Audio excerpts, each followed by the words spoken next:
గురుర్విష్ణు గురుర్దేవో మహేశ్వర గురుస్సాక్షాత్ పరం బ్రహ్మ తస్మై శ్రీ గురవే నమః. వాగీశాద్యాస్సు మనసః సర్వార్థానాముపక్రమే యన్నత్వా కృతకృత్యాస్యస్తన్నమామి గజాననం. శృతిస్మృతిపురాణానామాలయం కరుణాలయం నమామి భగవత్పాదశంకరం లోకశంకరం. పూజ్యులు స్వామీజీకి నమస్కరించి సభకు నమస్కరించి రెండు మాటలు. నేను అర్థం చేసుకోవటం పొరపాటు వల్ల 22వ తారీఖు నుంచి అని అనుకున్నా. స్వామి 22వ తారీఖు బయలుదేరి 23కి వస్తాను అని చెప్పారు నాతో. ఆ 22 బయలుదేరటం రావటం అనే విషయంలో కొంచెం పొరపాటు జరగటం వల్ల మన కరపత్ర ప్రకారంగా నిన్న ప్రారంభించవలసినటువంటి ఉపన్యాసాలు ఈ రోజు నుంచి సాయంత్రం ప్రవచనం ప్రారంభమవుతోంది. ఉదయం ఆల్రెడీ జరిగి ఉంది. అయితే కరపత్రంలో విషయం కనుక నేను కేశాపడి సత్యనారాయణ గారు ప్రసంగించున్నారు. స్వామీజీ అంటేనే వైరాగ్య సంపన్నులు అని అర్థం. అసలు మామూలుగా ఆ కాషాయ దండాలు వైరాగ్యానికి ప్రతీకలు. కాషాయమైనా సరే. అలాంటిది మామూలుగా అయితే లోకంలో వైరాగ్యం లేని స్వామీజీలు కూడా వచ్చినందువల్ల ఈ స్వామీజీకి చాలా గొప్ప వైరాగ్యం చెప్పుకోవాల్సి వస్తుంది. మామూలుగా ఒక నెయ్యి షాప్ ఉందనుకోండి, ఇక్కడ నెయ్యి అమ్మబడను అని రాస్తే చాలు. కానీ వాడు ఇక్కడ పరిశుద్ధమైన నెయ్యి అమ్మబడను అని రాస్తాడు. ఎందుకు రాయటం అంటే నెయ్యిలో శుద్ధం లేనటువంటి నెయ్యిలు కూడా చాలా చోట్ల వచ్చేయటం వల్ల మేము పరిశుద్ధమైన నెయ్యి అమ్ముతున్నాం ఉండోయ్ అని చెప్పినట్లుగా. అందుకని మా స్వామీజీ నిజమైన వైరాగ్య సంపన్నులు అని చెప్పి కూడా నేనేమి సంకోచించను. అలాగే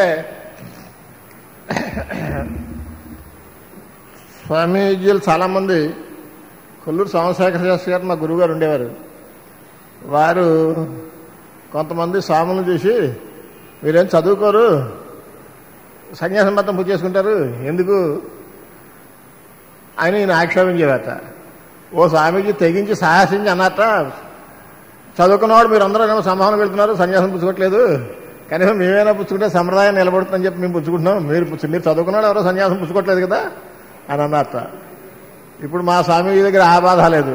ఆయన పరిపూర్ణంగా శాస్త్రం అంతా చదువుకుని అబాల్యాత్ గొప్ప వైరాగ్య సంపన్నమైనటువంటి కుటుంబంలో జన్మించి వైరాగ్యంతో ఈ తత్వం ఏదో తెలుసుకుందామనేటువంటి దృష్టితోటి చాలా కాలం పరిశ్రమించి పరిణతి చెంది సన్యాసం స్వీకరించినటువంటి స్వాములైనా. అయితే స్వామీజీ ఉపన్యాసం చెప్పినప్పుడు ఏం చెప్తే బాగుంటుంది అన్నదానికి మన పరిధుల్లో ఉపదేశ సాహస్రి, ఉపదేశ సోపానం, ఉపదేశ సోపానం, ఉపదేశ పంచకం, అలాగే లేదా ఇలాగే సూత్రభాష్యం, ఈ భాష్యాల మీద వాటి మీద మాట్లాడితే అది వాళ్ళ సొత్తు, వాళ్ళ తాలూకు వ్యవహారం అది. కనుక వాళ్ళు దాని గురించి మాట్లాడాలనేటువంటిది ఉంటుంది. కానీ లోకంలో గోపికా గీతలు, భ్రమర గీతలు ఇవి ఉన్నాయనుకోండి, ఇవేవో మామూలు పండితులు మాట్లాడాలనే దృష్టి ఒకటి ఉంది. కానీ సూత్రభాష్యాదుల్లో చెప్పిన రహస్యమైనటువంటి బ్రహ్మతత్వం ఉందో అదే శ్రీమద్భాగవతంలో స్పష్టంగా దశమస్కంధంలో కూడా కృష్ణలీలల్లో కనిపిస్తుంది. ధర్మ సమ్రాట్ అని పేరు స్వామీజీ. ఆయన కాశీలో ఉండేవారు. ఆయన ధర్మ సమ్రాట్.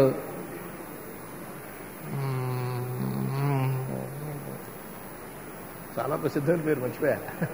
కరపాత్ర స్వామీజీ, కరపాత్రజీ ధర్మ సమ్రాట్. కరపాత్ర స్వామీజీ పేరు ఉన్నవాళ్ళు ఉండరు. వైరాగ్య ఈ దృష్టికోణంలో ఉండేటువంటి వాడు మహానుభావుడు ఆయన. ఆయన చాతుర్మాస్యం మనమైతే చాతుర్మాస్యాలంటే 4 పక్షాలు చేసి 2 నెలల్లో చేస్తాం. ఉత్తర దేశంలో చాతుర్మాస్యాలంటే 4 నెలల్లో చేస్తారు. చాతుర్మాస్యం 4 రోజుల్లో కూడా ఒక్క గోపిక గీతలు చెప్పారు. 4 నెలలు పెట్టేది ఆయనకి. 4 నెలలు పట్టిన 2 శ్లోకాలు 3 శ్లోకాలు వెళ్ళేట. చాలా అద్భుతమైనటువంటి ప్రవచనం. ఆయన శ్రోతలంతా కూడా సన్యాసులేట. ఎక్కడో గృహస్థులు అక్కడెక్కడ ఉన్నా శ్రోతలంతా సన్యాసులుగా వచ్చి చాలా వైభవంగా వారు ఆ భాగవత మీమాంస వాటి పుస్తకాలు కూడా రాశారు. అందుకని ఈ అవధూత గీత ఇలా ఉద్ధవ గీతలే కాకుండా గోపికా గీతలు కూడా ఒక సన్యాసి ముఖంగా వింటే దాంట్లో ఉండేటువంటి బ్రహ్మస్వరూపం, బ్రహ్మలక్షణం ఎంచేతనంటే మన దృష్టిలో గోపికలు అంటే సామాన్యమైన గొల్లపిల్లలు అని అనుకుంటాం. కానీ వాళ్ళు ఎంతో కాలం సాధన చేసినటువంటి సిద్ధ సంఘాలు, ముని సంఘాలు, వాళ్ళందరూ కృష్ణ స్పర్శ దాససేవ చేసుకోవడం కోసం వచ్చినటువంటి సంఘాలు కనుక, సంఘాలే గోపికలుగా మళ్ళీ అవతరించారు కనుక ఆ గోపికలకి కృష్ణుడికి ఉండేటువంటి భగవంతుడికి భక్తుడికి ఇంకా గట్టిగా మాట్లాడితే మన పరిభాషలో చెప్పాలంటే జీవబ్రహ్మల తాలూకు సంబంధం చెప్పడం అనేటువంటిది కోసం బయలుదేరినటువంటివి. అందులో ఒక సన్యాసి ముఖంగా కూడా గోపిక గీతలు ఉంటే ఎంత బాగుంటుందో అనేటువంటి దృష్టి చేతను స్వామీజీ మీరు ఏం చెప్తారు అనుకుంటే గోపికా గీతలు చెప్పనా, అయితే గోపికా గీతలు చెప్పండి తప్పకుండా అనేటువంటి నేను దృష్టితో వారిని అడిగి మనం సబ్జెక్ట్ కూడా వేసుకున్నాం కనుక ఈ రోజు నుంచి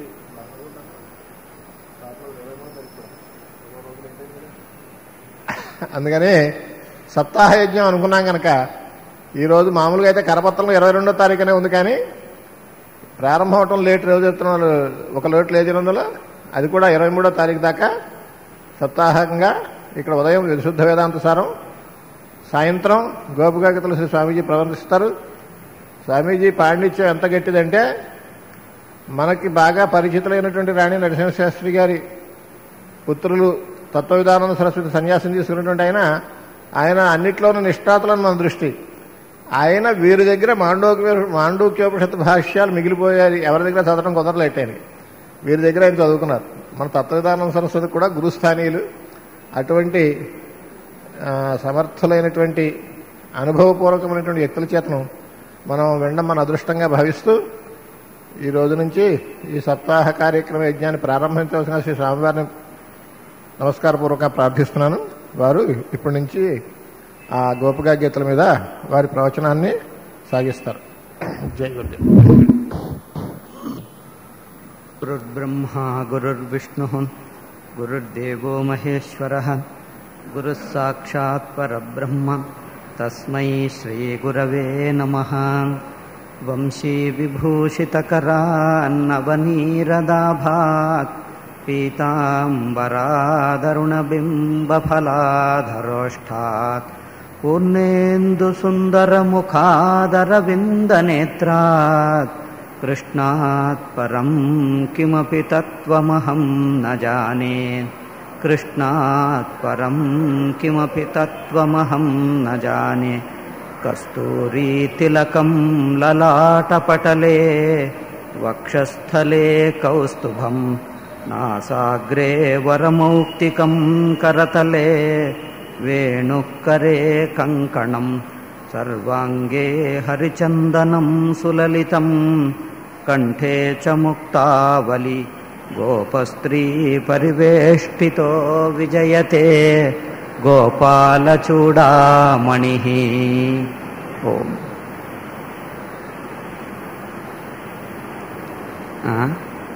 విషయం చెప్పే ముందు ఒక్క మాట. తత్వవిధానంద స్వామీజీ ఏదో మాండుక్యం నా దగ్గర నేర్చుకున్నారు అని మళ్ళీ మళ్ళీ చెప్తున్నారు. దాని గురించిన వాస్తవం ఏమిటో నేను చెప్తాను. వారు చాలా మంచి విద్వాంసులు.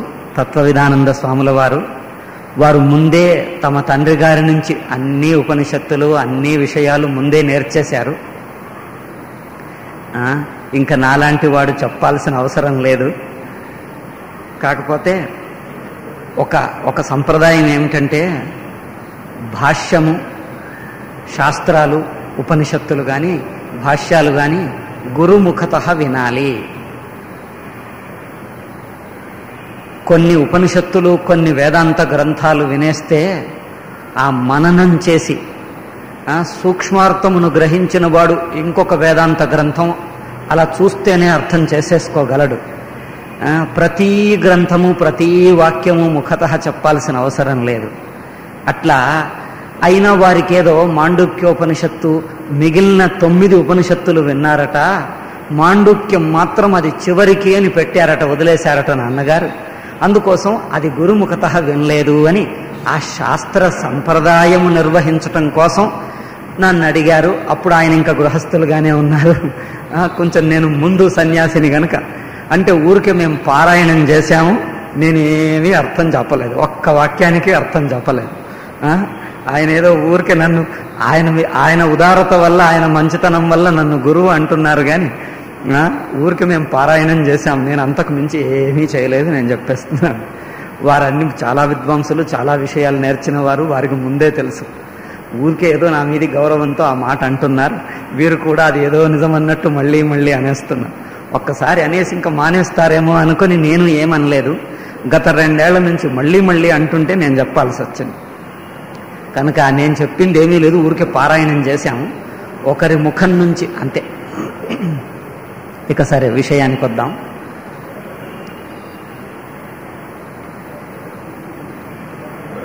ఏమండి, భాగవతంలోని కొంత ఏ ఘట్టం తీసుకున్నా అది భక్తిభరితమైంది. భక్తి అంటే ఏ రకంగానైనా సెంటిమెంట్ వచ్చేస్తే చాలు భక్తి అనుకుంటున్నారు. ఒట్టి సెంటిమెంట్ మాత్రమే, ఒట్టి భావం మాత్రమే కాదు, భావం వెనక ఒక శుద్ధత ఉండాలి. మరి మనం ఎంపిక చేసుకున్న ఘట్టం చాలా సూక్ష్మమైంది, చాలా నిగూఢమైంది, పరిపక్వమైన భక్తులే అర్థం చేసుకోగలిగింది. భాగవతంలో దానికి మూలమైంది, కీలకమైంది దశమస్కందం. దశమస్కందంలో ఇంకా ముఖ్యమైంది రాసలీలా ఘట్టం. రాసలీలా పంచాధ్యాయి అన్నారు, రాస పంచాధ్యాయి అంటారు. రాసలీలకు చెందినవి 5 అధ్యాయాలు, 29 నుంచి 33 వరకు. ఉపనిషత్తుల్లో, వేదాంతాలలో మిగతా ఉపనిషత్తులన్నీ చెప్పి మాండూక్య చివరగా చెప్తారు. ఎందుకంటే మొదట వింటే కొరుకుడు పడదు. లోకులు ఎందుకో అత్యుత్సాహంతో మాకు ముందే మాండూక్య చెప్పేసేయండి, మాకు అర్థమవుతుంది అంటారు. హైదరాబాదులో ఇట్లాగే చేశారు. నేనన్నాను, ఇతర ఉపనిషత్తులు వినండి, మాండూక్య తర్వాత వస్తుందిలే. లేదండి, ఏదో ఒక్క ప్రకరణం విన్నారు, ఒక అధ్యాయం గీత విన్నాడు, అంతే. మేము ఇంటలెక్చువల్స్, మేము ఎడ్యుకేటెడ్, అందుకోసం మేము వినగలం, మాండూక్యనే చెప్పండి అన్నారు. మాండూక్య చెప్పేసిన తర్వాత ఇప్పుడు ఛాందోగ్యలోని ఉపాసన ఇప్పుడు చెప్తున్నాం. ఎందుకంటే మరి అది ఏమీ ఎక్కదుగా, అంత విన్నాక ఖాళీగా మిగిలిపోయింది మనస్సు, ఏమీ అర్థం కాలే, మళ్ళీ మొదటికి వచ్చింది. ఇట్లా లోకులకు అత్యుత్సాహం ఎక్కువ. మునుపటి రోజుల్లో రహస్యం అంటే రహస్యమును దూరంగా ఉంచి రహస్యంగా గౌరవించాం.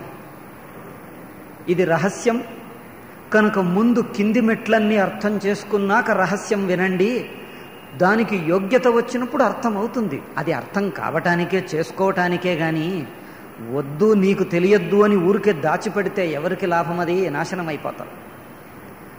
కాకపోతే కొంచెం మనస్సుకు సంసిద్ధత ఏర్పరిచి తర్వాత వినాలి అని, అందుకని మాండూక్యను తర్వాతకని చెప్పారు. కానీ ఎవరు వినకూడనిది అని దాచేయటం కోసం కాదు. అదేవిధంగా భక్తి లోపల కూడా దశమస్కందం చాలా నిగూఢమైంది. అందుకే అది మొదట పెట్టలే, మొదలు 9 స్కందాలు గడిచిన తర్వాత దశమం పెట్టారు. కొందరు ఏం చేస్తారు, 9 ఎందుకండి, శ్రీకృష్ణుల గురించి 10లో ఉందిగా, నేరుగా 10 మొదలు పెడదాం. ఈ అత్యౌత్సుక్యం పనికిరాదు. లేనిపోని ఉత్సుకత మనస్సు ఏం చేస్తుంది, అర్థం కాకుండా చేస్తుంది. అందుకే భాగవతం గురించి చాలా దుష్ప్రచారం, చాలా అపార్థాలు, ఎవరికి వారే చదివేసుకుంటున్నారు. భాగవతం కథనే కదండి, సరళం కదండి.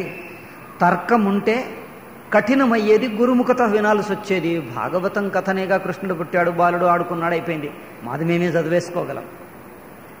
ఇదే చెడగొడతాం. ఎందుకంటే భావమును కూడా శుద్ధం చేసి చూడాలంటే మనకున్న అశుద్ధ భావము నుంచి శుద్ధం ఎవరు చెప్పాలి? అది మళ్ళీ గురుముఖత వినాల్సిందే. అప్పుడే అశుద్ధం ఏమిటో తెలుస్తోంది. మరి లేకపోతే అట్లా. ఇక రాసలీల గురించి చాలా చాలా ముఖ్యంగా పండితుల చేతుల్లో పడిందా సర్వనాశనం చేసి పెట్టారు, మహానాశనం చేశారు. చెయ్యగలిగినంత నాశనం చేశారు. వాళ్ళ బుద్ధికి మించి మాట్లాడారు. ప్రజ్ఞావాదాంశ్చ భాషసే అని అర్జునుడికి చెప్పాడే, తమ బుద్ధికి మించి మాట్లాడేస్తారు. తమకు తెలిసింది కొంత, మాట్లాడేది తన అవగాహనకు మించి మాట్లాడేస్తారు. అందులో ఏదో అలంకారం ఉన్నదని, ఇంకేదో ఉందని, అవన్నీ సరే, ఊరికి అవన్నీ టూల్స్ మాత్రమే, పరికరాలు మాత్రమే. దానికి నిగూఢమైన నిజమైన భావం ఉంది. గోపికలు చాలా పరిపక్వ హృదయం. అందుకే భక్తిలో ఏమన్నారంటే, చూడండి రాసలీల, మరి అక్కడ జరుగుతున్న రాసలీల ఘట్టాన్ని, ఆ సంఘటనలు వర్ణిస్తూ ఉంటే చూస్తే ఎలా అనిపిస్తుందండి లోకులకు? అదొక దివ్యమైన పరమాత్మ భావం కలుగుతుందా? మరి అది కలగనప్పుడు అది మనకు పనికిరాదు. అది ఊరికే మనస్సును చెడగొడుతుంది. మనస్సును ఇంకా ఎప్పుడైతే రాసలీల ఘట్టాన్ని ప్రాకృతిక ఘట్టంగా చూస్తామో, ప్రాకృతికం అంటే ప్రకృతి సంఘటన, మనస్సు కలుషితమవుతుంది కానీ శుద్ధం కాదు. అది అప్రాకృత లీల అన్నారు. ప్రాకృతిక వస్తువులు ప్రాకృతిక ఇంద్రియాలు కాదు, ప్రాకృత రూపము కాదు, ప్రాకృత మనస్సు కాదు. అది దివ్యమైందైనప్పుడే అందులోని దివ్య రసాస్వాదన ఉంటుంది. ఇంద్రియ దృష్ట్యా చూస్తున్న రూపాలు కావవి అక్కడ. అందుకే శ్రీకృష్ణుడి శరీరం భౌతిక శరీరం అనలే. అది భౌతిక శరీరం కాదు, పంచభూత నిర్మిత శరీరం కాదు, చిన్మయ రూపం అన్నారు. చిన్మయ రూపాన్ని నువ్వు కళ్ళతో ఎట్లా చూస్తావు, మనస్సుతో ఎట్లా ఊహించుకుంటావు? చూడండి, చిన్మయ రూపం అంటే హృదయంతో, అంతర్ముఖ హృదయంతో చూడగలిగిందే గాని బహిర్ముఖ మనస్సుతో కాదు. ఇప్పుడు వారు ప్రస్తావించారే కరపాత్రిజీ స్వామీజీ, ఆయన వేదాంతంలో ఎంత దిట్టనో భక్తి లోపల కూడా అంతే. ఆయన బృందావనానికి వెళ్ళి భక్తి మీద ప్రవచనం చేస్తూ ఉంటే 100కు పైన సన్యాసులే, అందులో సామాన్యులు కాదు, పీఠాధిపతులు కూడా కూర్చొని వినటం.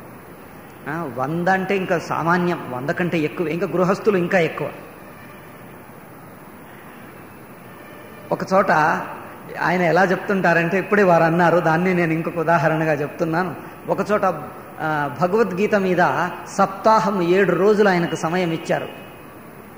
7 రోజుల్లో 15వ అధ్యాయం ఇచ్చి చెప్పండి అంటే 7 రోజుల్లోనూ ఎన్ని శ్లోకాలు అయ్యాయో తెలుసా? ఊహించుకోండి ఎన్ని శ్లోకాలు చెప్పగలిగారు. 20 శ్లోకాలు ఉన్నాయి 15వ అధ్యాయం పురుషోత్తమ యోగంలో, పురుషోత్తమ అధ్యాయంలో. శ్రీ భగవానువాచ అని మొదట్లో ఉందే, భగవానువాచ ఒక్క మాట కూడా పూర్తి కాలే 7 రోజుల్లో. భగ అంటే ఈశ్వరం, షడైశ్వర్య సంపన్న.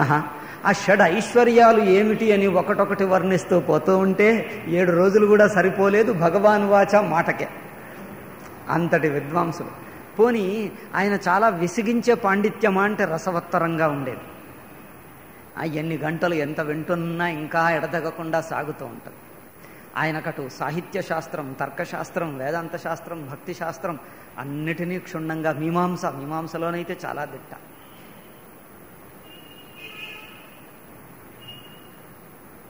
అయితే రాసలీల చాలా నిగూఢమైంది.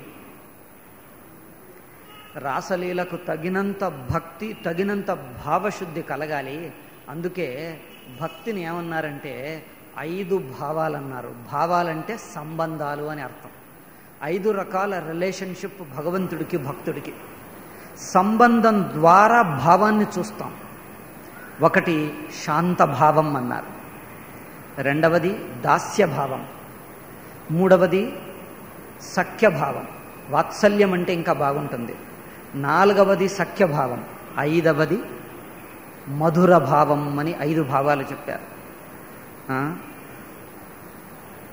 శాంతభావం అంటే భగవంతుడి పట్ల ఒక శాంతి, మనస్సులో ఒక శాంతి భావంతో, శాంతం అంటే ఒక ప్రత్యేక భావం ఏమీ లేకుండా ఆయనంటే ఒక గౌరవం, భక్తి భావం కలిగి ఉండటం. ఇక 2వది ఏమిటంటే దాస్యభావం. భగవంతుడికి తనకు ఒక దాసుడు, స్వామి అనేటువంటి భావం. నేను దాసుడను, ఆయన స్వామి. ఈ దాస్యమనే మాధ్యమం ద్వారా, ఇది ఒక మాధ్యమం, ఇది ఒక సాధనం అవుతుంది. తద్వారా భగవంతుడికి, భక్తుడికి ఉండే అనుసంధానం ఒక ప్రేమ దాసుడనే రూపంగా ప్రకటన అవుతుంది. అయితే ఇది మొదటి మట్టు. సామాన్యులైతే శాంతభావంలోనే ఉండిపోతారు, ఇంకా ముందుకు సాగరు. అయితే భక్తి దాస్యభావంలో కొన్నాళ్ళు నిలిచి అది శుద్ధం కావాలి మనస్సు. దాస్యభావంకు యోగ్యత వచ్చాక అప్పుడు వాత్సల్య భావంకి వస్తుంది. అంటే భగవంతుణ్ణి ఒక కుమారుడిగా, ఒక బాలుడిగా భావించి తనను తండ్రిగానో తల్లిగానో చూసుకొని ఆ వాత్సల్య భావంగా భగవంతుణ్ణి ఆరాధించటం. వాత్సల్య భావం అనేసరికి లౌకిక భావం వచ్చేస్తుంది లోకులకు. వాత్సల్య భావం అంటే భగవంతుణ్ణి బాలుడిగా చూసి నేనే తండ్రినో తల్లినో తల్లిదండ్రిలో ఎట్లా ఉంటుంది చూడండి. దాస్య భావానికి వాత్సల్య భావానికి పూర్తిగా విరుద్ధంగా ఉంటుంది. దాస్య భావంలోనేమో నేను అల్పుడను, నేను సేవకుడను, భగవంతుడు నన్ను ఆజ్ఞాపిస్తాడు, స్వామి ప్రభువు అంటే పితాపుత్ర సంబంధం కానీ, గురు శిష్య సంబంధం కానీ, లేకపోతే స్వామి భృత్య స్వామి సేవక సంబంధం, ఈ మూడిట్లోనూ భావం ఒకటే. అయితే ఈ భావంలో తాను దాసుడు, ఆజ్ఞాపిస్తే ఆజ్ఞను స్వీకరిస్తాడు. ఆంజనేయ స్వామి రామచంద్రుల వారి సంబంధంలో దాస్యభావం ఉన్నది. అయితే ప్రభువు దాసుడికి ప్రభువుకి ఎట్లాంటి సంబంధం ఉంటుంది? శిష్యుడికి గురువుకు నేను ఎప్పుడు ఆయన సేవ చెయ్యాలి, ఆయన నన్ను ఆజ్ఞాపిస్తుంటాడు, నేను సేవ చేస్తుంటాను. సేవ చెయ్యగలగటం సదవకాశమే ఎంతో అదృష్టం అన్నాడు. ఎప్పుడు నిరంతరంగా అట్లా కాలి వేళ్ల మీద నిలబడ్డట్టుగా ఉంటాడు, సేవ కోసమే అంకితమై ఉంటాడు. సేవ చెయ్యగలగటమే అదృష్టం. ఇట్లా ఇదేమో దాస్యభావం. ఇక వాత్సల్య భావం ఎట్లా ఉంటుంది? నేనే పోషిస్తాను, నా ప్రభువు బాలుడు, చిన్నవాడు, సంవత్సరం 2 ఏళ్లవాడు, సంవత్సరంన్నర 2 ఏళ్ళు అనుకోండి మరీ ఎక్కువ అంటే, అంతటి బాలుడికి నేను పోషించాలి, నేను రక్షించాలి. వాడు అల్పుడు, వాడు ఏం చెయ్యలేదు, ఆడుతూ ఆడుతూ జారి పడతాడు, బురదలో అంటించుకుంటాడు, మట్టి పూసుకుంటాడు. అట్లా కూర్చొని ఇలా పడిపోతే అయ్యో పడిపోతాడేమో అని మనమే జాగ్రత్త పడాలి. అల్లరి చేస్తూ ఏదో ముట్టి ఒంటి మీద నిప్పు ముట్టి ఇంకేదో వేసుకొని ఏమంటారు సూది కానీ అదేదో ఉంటే అయ్యో కాలు ఏం చేసుకుంటాడు, గుచ్చుకుంటుంది, చెయ్యి గుచ్చుకుంటుంది, బ్లేడుతో ఏదో వేలు కోసేసుకుంటాడు. అందుకని వాడిని అవసరం వస్తే బెదిరిస్తాడు. చూడండి, వాడిని వాత్సల్యంతో చూస్తాడు, జాగ్రత్తగా చూస్తాడు, రక్షిస్తాడు, పోషిస్తాడు. కానీ ఇక్కడేమిటి? దాస్యభావంలోనేమో స్వామి ఆజ్ఞాపిస్తాడు, నేను సేవ చేస్తాను. కఠినాతి కఠిన ఆజ్ఞను కూడా పాటిస్తాడు. అయ్యో ఇది కఠినమండి, ఎదురు అనడు, వాదించడు, చెప్పితే ఇంకా చేసేయటమే, అంతే. కష్టమైనా చేసేయాల్సిందే అంతే. అయితే దాస్యభావంలో తనను సమర్పించి చేస్తే వాత్సల్య భావంకి వచ్చేసరికి మనకు ఆ సమర్పణ ఉందా? నేను ఆజ్ఞాపిస్తున్నాను, మన అహంకారానికి అవకాశం దొరికినట్టయింది అక్కడ. అందుకోసం ముందు ఈ కింది మెట్లలో చాలా పరిశుద్ధి సాధిస్తే, దాసుడిగా మనస్సు శుద్ధమైతే వాత్సల్య భావానికి మనస్సు యోగ్యమవుతుంది. వాత్సల్యం అంటే ఊరికే ఆ పిల్లల్ని ఆడించేస్తే సరిపోతుంది, అది మనలోని రాగమే. పిల్లల్ని చూస్తే ముద్దొస్తారు అనటం, వాళ్ళని ఏదో మనం రక్షించాలి, పోషించాలి అంటే నేను పెద్దవాణ్ణి, వాణ్ణి రక్షిస్తాను, పోషిస్తాను అని. ఈ అభిమానమునే భక్తి అనలేదు. దాస్యభావంలోనైతే ఏ విధంగా అహంకార అభిమాన సమర్పణ ఉన్నదో అది ఉంటూ వాత్సల్య భావం వస్తుంది. చూడండి, అంటే వాత్సల్య భావంలో దాస్యభావం అంతర్నిహితంగా ఇమిడి ఉన్నది. వాత్సల్య భావంలో దాస్యభావంలో ఏ రకమైన నిరభిమానత, నిరహంకారత, సమర్పణ భావం ఉన్నదో ఆ భావము ఉంటూనే వాత్సల్య భావం వచ్చింది. అంటే వాత్సల్య భావ భక్తి ఇంకా లోతు, ఇంకా పరిశుద్ధం, ఇంకా నిగూఢమని అర్థం. సఖ్యభావం అనేసరికి ఇంకా దగ్గరకు వచ్చేస్తాడు. సఖ్యభావం అంటే పక్కనే కూర్చుంటాడు. కొందరు సఖ్యభావం ముందు వాత్సల్య భావం తర్వాత వస్తుంది అన్నారు, కొందరు వాత్సల్య భావం ముందు సఖ్యభావం తర్వాత అన్నారు. సరే, కొంచెం అటు ఇటు ఎట్లా చెప్పుకున్నా పర్వాలేదు. సఖ్యభావం అంటే ఏమిటి? పక్కనే కూర్చుంటాడు. మనం ఎవరినైతే గురువును కానీ, లేకపోతే పూజ్యుని కానీ, ప్రభువును కానీ ఎవరినైతే సేవ చేస్తామో, ఆంజనేయ స్వామి ఎప్పుడన్నా రాముల వారి పక్కన కూర్చోవటం ఊహించుకోగలడా? అలా కూర్చున్నాడు అనుకో, భక్తిభావం ఉంటుందా? ఉన్నది పోతుందా? మరి ఇక్కడ సఖ్యభావంలో పక్కనే కూర్చుంటాడు. సుగ్రీవుడు రాముల వారికి మిత్రుడట. శ్రీకృష్ణుని వారికి గోపాలురు ఉన్నారే, ఆడుకుంటూ ఉండేవాళ్ళు, వాళ్ళు సఖ్యభావంతో ఆరాధించారు, సఖులయ్యారు, మిత్రులయ్యారు. పోనీ సఖులు మిత్రులు అంటే భక్తిభావం తగ్గిందా? మనం లౌకికంగా ఇట్లాగే చూస్తాం. మనం ఎవరినైతే పూజ్యులని, గౌరవనీయులని ఎంతో విలువగా చూస్తామో, ఆయన ఫ్రెండ్ వస్తే, ఆయన స్నేహితుడు వస్తే పక్కనే కూర్చుంటాడు, ఏదో జోకులు చెప్తాడు, సరదాగా చూస్తాడు. మనకున్నంత భక్తిభావం, వినయము, సమర్పణ ఆయనకు లేదు.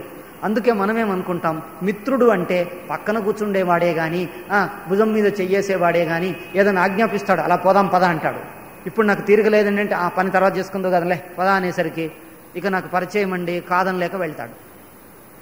మనం ఏమనుకుంటాం, ఇది చనువు ఎక్కువ వల్ల మనిషిలో ఆ నిగూఢమైన సమర్పణ భక్తిభావం ఎక్కడుందండి?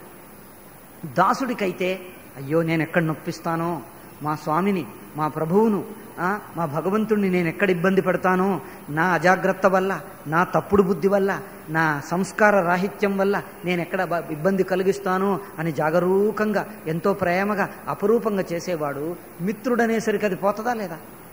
అందుకే లౌకిక మైత్రి కాదది, అది నిగూఢమైన భక్తిభావంతో నిండుకున్న మైత్రి.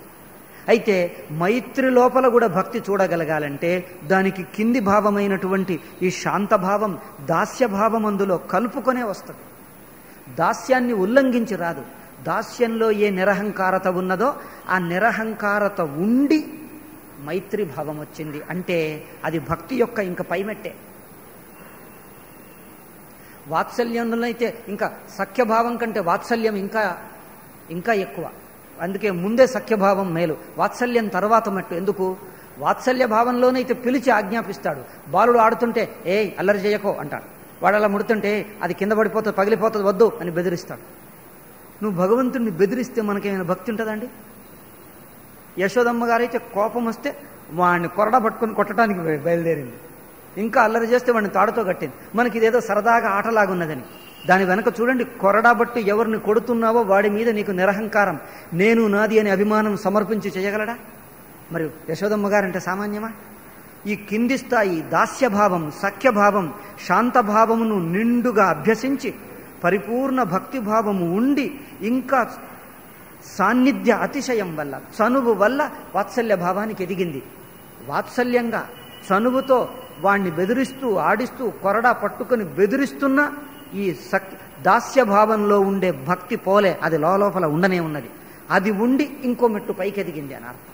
అట్లా అందుకే నేరుగానే మనకు వాత్సల్య భావం అని పెడితే మనం లౌకికంగా అనుకునే వాత్సల్య భావం అనుకుంటాం. ఎట్లా?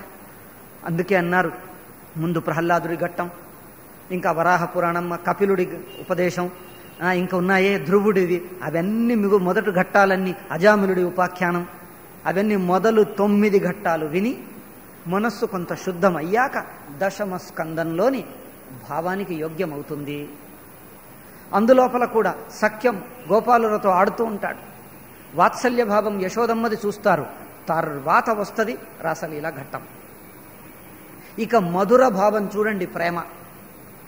మధుర భావం, ప్రేమ అంటే అలుగుతారు. రాధవి వాళ్ళ గీతాలు పాటలు చూడండి, అలుగుతారు. ఏమేమో అంటాడు, దగ్గరకు వచ్చి అంటే అతి చనువుగా మాట్లాడేస్తాడు. ఇంత చనువులో మరి నిరహంకారత, నిరభిమానత ఉంటుందా? అయితే ఈ యొక్క వాత్సల్య భావం కంటే కూడా ఇంకా నిగూఢమైన భావం, నేను నాది అనేది పూర్తిగా కరిగిన భావంలోనే మధుర భావం వస్తుంది. మధురం అంటే ప్రియుడు ప్రియురాలు అనేటువంటి సంబంధం. దీన్ని మన సినిమాలు ఎంత చెడగొడుతున్నాయో కవులు కూడా ఇట్లాగే చెడగొట్టారు. వాళ్లకు పాండిత్యం ఉన్నది కదా అని రాయగలిగినంత రాసేశారు, డబ్బులున్నాయని ప్రింట్ చేసుకున్నారు, వేదికలెక్కి మాట్లాడారు, ప్రజలకు ఇష్టం వచ్చినట్లు చెప్పేశారు.